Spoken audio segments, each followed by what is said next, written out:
I've been using CapCut for the last couple of months to edit all my drone videos. I found some really cool features within this piece of software that I wanted to share with you today. So in this video, I'm going to show you how to edit cinematic drone videos using CapCut.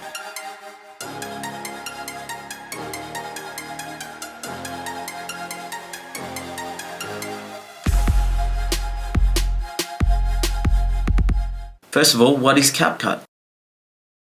CapCut is a free editing software that you can download onto your PC, Mac, or even your mobile device. It's jam-packed full of features, transitions, effects, and you can even do some really advanced things like color grading, add LUTs, and things that you would generally need something a lot more expensive to be able to do those types of things on. Let's get into editing. The first thing you're going to have when you open up CapCut is you're going to have a new project option. Now I've got a bunch of different projects here, but you want to click on that new project and you'll get this screen right here.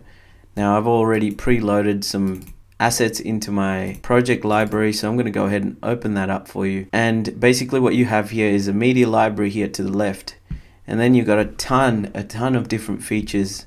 You've got a built-in audio library. You also have sound effects, and you can even do a copyright claim to make sure that your sound effects and the music that you're using is allowed to be online. You also have really cool texts that you can add, stickers, different effects, transitions, filters, and adjustments. And I'll touch on these as we go throughout the rest of this tutorial. Once you've loaded all of your different assets into your library, which you can do by just clicking the import button right here, and then pull in the different assets that you want. Once you've done that, you can then go ahead and drag the clips down into the track at the bottom right here. It's all about clipping and finding the parts of footage that you want to use. The easy way to do this, you can simply click and drag the mouse to clip your piece of footage that you want to use. Or you can click the B button on your keyboard, click the point that you want to cut, and then click at the second point and then go ahead and delete the excess footage. Now let's talk a little bit about sequencing. It's basically the storyline of your actual video that you're trying to create. I'll go ahead and just sort of look at the drone movements that I've used, how I can marry that up to the clips. That makes the transitions a lot more smoother and they look a lot more cinematic. I think sequencing is something that you should do with all your videos. Don't just throw random clips together. But again, I want to encourage you that this is all about finding your own kind of style of editing. You don't have to follow this, but sequencing is something that you should look at doing. Let's talk a little bit about speed and speed ramps. Speed ramps, as you could imagine, is just altering the speed of your clip, and it enables you to do some really cool things. So let's go with this very first clip. Now if you click on the speed tab, you'll get something called normal and curve. Now normal, you can actually manually go ahead and manipulate the speed or change the speed. So as you reduce this bar or this slider, your track or your clip will go slower, and as you increase it, you'll see the times that it's speeding it up. For this clip in particular, all I want to do is kind of really just show the takeoff, adds a dramatic feel to it, and I will generally drop the speed by half. Let's just enhance that into a full screen, and I like the look of that. It's not too jittery, it's cool. The other way that you can manipulate speed is by clicking on the clip that you want to change, and you can actually click on the curve option.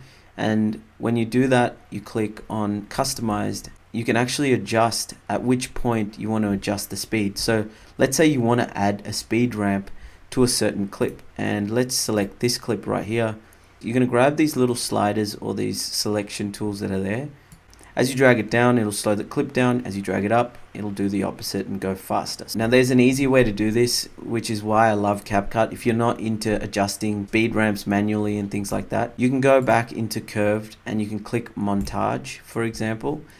And if we go back here, you'll see that it's just applied the same speed ramp edit that I did manually. Let's talk transitions and effects. To get into transitions and effects, you'll see the two options up here, the top left hand corner of your window. Go ahead and click on transitions. I generally like to start there. When it comes to cinematic drone videos, I don't want to overcomplicate it and use too many transitions. That's generally my outlook when it comes to creating these videos. I'm going to choose the clip where I want to actually add a transition. I've got me releasing the drone into the sky and then a push forward on this awesome wetlands that I captured. So because the drone's in motion and it's moving forward in that second clip, I want to find a transition that's going to complement it. And one of my favorites is the pull in. If you just navigate towards the pull in here, you'll see the effect. You'll be able to hover over it and see what it actually does before adding it onto your clip, which is something really cool. The awesome thing is it's doing this real time. Yeah, so I've gone ahead and selected that by clicking the plus or add to track option there. And then what I'm going to do is I'm going to just go ahead and play this back in full screen and make sure I'm happy with it.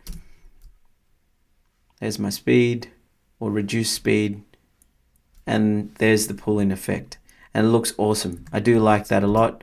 Now I noticed that my clip probably dragged on for too long right there. So once the drone's in the air, I really want to keep the video moving. So I'm going to make that adjustment really quickly. That looks a lot smoother. Now the other transition that I do love is the blackout or black fade transition. Now I've got these two clips here, which goes from a push forward into a completely different scene. And the way I like to normally transition between those two is by simply using a black fade transition. And now I've got this awesome transition, a black fade, which allows me to move completely away from the landscape that I was filming at into a completely different place. Again, keep in mind, there is no right or wrong when it comes to cinematic video. Cinematic is how you see it, how you want to tell your story. And this is just the way I like to do it. But using minimal number of transitions really does help that. Let's take a look at some effects that you can use to enhance your video even more.